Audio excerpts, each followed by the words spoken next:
Assalamualaikum warahmatullahi wabarakatuh. Perkenalkan, kami dari program Pasca Sarjana Program Studi Ekonomi Syariah Universitas Islam Negeri Sunan Ampel, Surabaya. Yang kami hormati, dosen pengampu mata kuliah Lembaga Keuangan Islam yang terhormat Dr. Haji Ahmad Ali Arifin MM.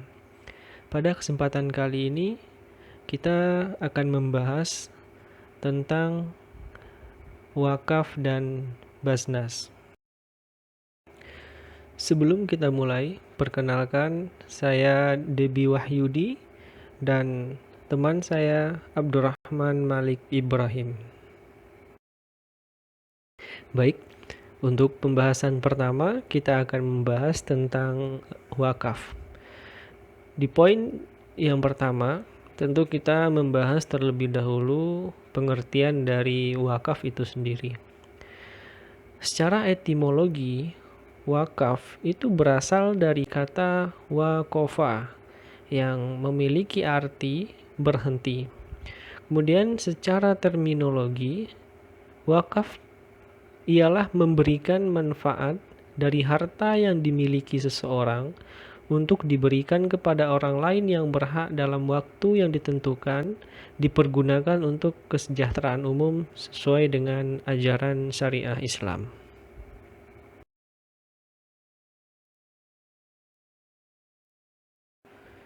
Selanjutnya kita akan membahas rukun wakaf. Rukun wakaf itu ada 5. Yang pertama, wakif. Wakif adalah orang yang berwakaf atau pemilik harta wakaf. Kemudian yang kedua, mauquf bih atau harta yang diwakafkan. Mauquf bih ini adalah harta yang diwakafkan oleh si wakif. Kemudian yang ketiga, mauquf alaih, tujuan wakaf. Jadi mauquf alaih ini adalah unsur yang penting dalam wakaf. Jadi tujuan di harta diwakafkan itu harus jelas. Kemudian yang keempat ini ada syirat atau ikrar. Ikrar yang jelas antara pemilik harta wakaf dengan pengelolanya nanti. Kemudian yang kelima, nazir. Nah, nazir ini adalah pengelola wakaf. Jadi nazir ini harus jelas adanya sebagai pengelola harta wakaf itu nanti. Sekarang kita akan membahas peran wakaf. Secara garis besar, wakaf berperan sebagai peranata keagamaan serta kekuatan ekonomi yang potensial untuk memajukan kesejahteraan umum. Di sini ada dua poin yang kita garis bawahi. Yang pertama, peranan wakaf itu adalah sebagai peranata keagamaan, dan yang kedua adalah sebagai kekuatan ekonomi. Kenapa demikian? Oke, yang pertama, kenapa sebagai peranata keagamaan? Maksudnya adalah bahwa wakaf ini merupakan sebuah amalan yang tentu bernilai ibadah di sisi Allah Subhanahu wa taala. Kemudian yang kedua, itu sebagai kekuatan ekonomi. Maksudnya seperti apa? Ketika ada sesuatu harta yang diwakafkan nanti dan itu bisa dikelola dengan baik oleh pengelola wakaf itu, maka akan bisa memunculkan kekuatan ekonomi yang akhirnya nanti bisa memanfaatkan warga sekitar atau orang-orang yang mungkin bisa mengelola tersebut, sehingga akan memajukan perekonomian dan juga memunculkan kesejahteraan umum.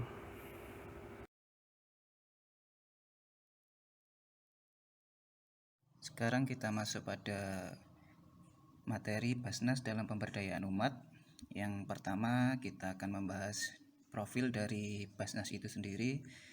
Basnas itu sendiri merupakan badan resmi dan satu-satunya yang dibentuk oleh pemerintah berdasarkan keputusan Presiden nomor 8 tahun 2001 yang memiliki tugas dan fungsi untuk menghimpun dan menyalurkan zakat, infak dan sedekah atau ZIS pada tingkat nasional.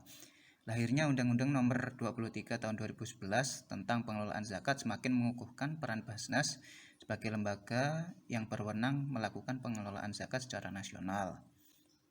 Basnas sendiri dinyatakan sebagai lembaga pemerintah non-struktural yang bersifat mandiri dan bertanggung jawab kepada Presiden melalui Menteri Agama. Dengan demikian, Basnas bersama pemerintah bertanggung jawab untuk mengawal pengelolaan zakat yang berdasarkan syariat Islam, amanah, kemanfaatan, keadilan, kepastian hukum, terintegrasi, dan akuntabilitas.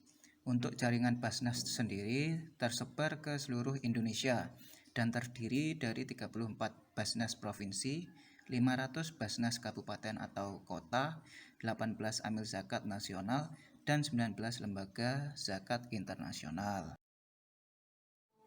Selanjutnya kita akan membahas pemberdayaan umat yang dilakukan oleh Basnas.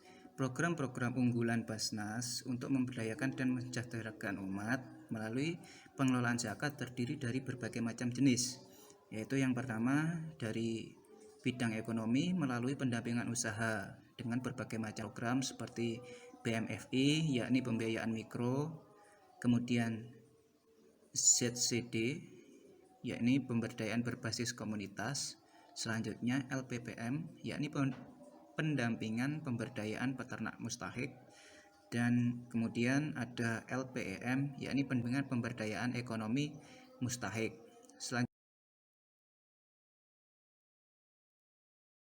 Selanjutnya di bidang pendidikan dengan pemberian beasiswa Basnas.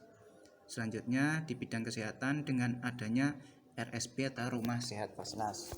Dan yang terakhir, pada bidang kebencanaan, Basnas menjadi salah satu instrumen pemerintah yang ditugaskan sebagai lembaga penyalur atau pendistribusian bantuan. Dan dalam penanganan pandemi COVID-19 kali ini, Basnas ditugaskan oleh pemerintah untuk menyalurkan bantuan-bantuan distribusi logistik melalui Basnas Provinsi maupun Basnas Kabupaten Kota. Selain itu, Basnas melalui pendampingan ekonomi di atas menggerakkan para mustahik yang menjadi mitra Basnas untuk salah satunya membuat masker yang dapat didistribusikan ke pihak-pihak yang membutuhkan, kemudian membuat APD atau alat pelindung diri, kemudian juga menyalurkan dana kelolaan untuk membantu para guru honorer yang terdampak pandemi COVID-19 melalui skema Cash for Work. Sekian pembahasan tentang wakaf dan Basnas dari kami. Mudah-mudahan kita semua mendapatkan pengetahuan yang baru dan penjelasan dari kami memberikan manfaat bagi kita semua. Terima kasih. Wassalamualaikum warahmatullahi wabarakatuh.